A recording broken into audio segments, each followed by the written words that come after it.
No, it's in my classroom. Oh. These are my students. So whenever I see somebody who tries to act like they're cool because they're in a gang, I put them in a place.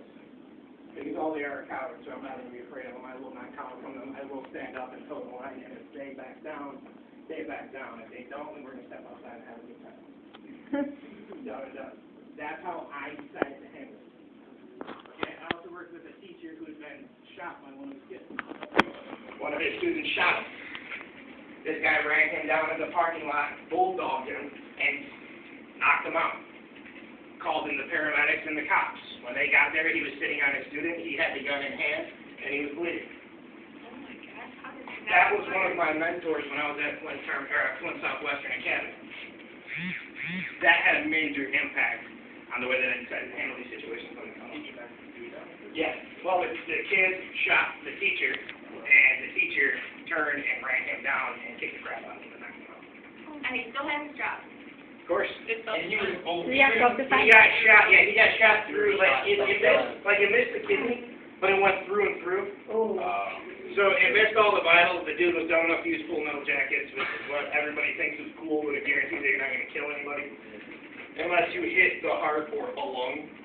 You know, nobody uses soft points or anything like that to actually do damage. So it shot him and went through and through, so it ran him down and kicked the crap out of him. For you, probably it's the repercussions. And that was so. My whole point though is that if I ran Flint Northern, would I handle business this way? Maybe, but I'd probably been shot by now. But when you're from the suburbs like I am, I grew up with all these people who thought they were cool because they were in gangs. Okay, the big gang where I went to school at got beaten up by our swimming team, and then picked a fight with a tennis team and lost. And the tennis team didn't even use the rackets; it was a fist fight. Okay, and they lost. Okay, so to me, that's kind of like when I deal with areas where it's like white people problems, right? Where it's in the suburbs and it's these kids who are trying to steal street cred from the urban environment because they're cowards. Yeah, I will be very quick to put them in place. When I was out west, I ran into I told you guys, I ran into some real thugs, right? Like Wanda. Okay, he's one in particular. He was an enforcer when he was in Phoenix for the Bloods. Okay? Him and I always got along. I know he's legit, but he didn't have to try to thump his chest and talk about how legit he was. He was so that life, he didn't have to pretend and make everybody else look at it.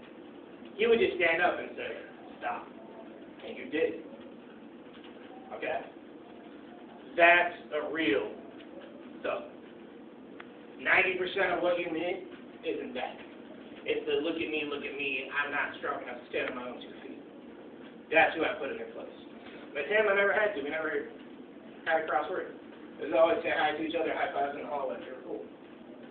But he didn't have to force everybody else to look at him to try to stand up. He would just be, yeah.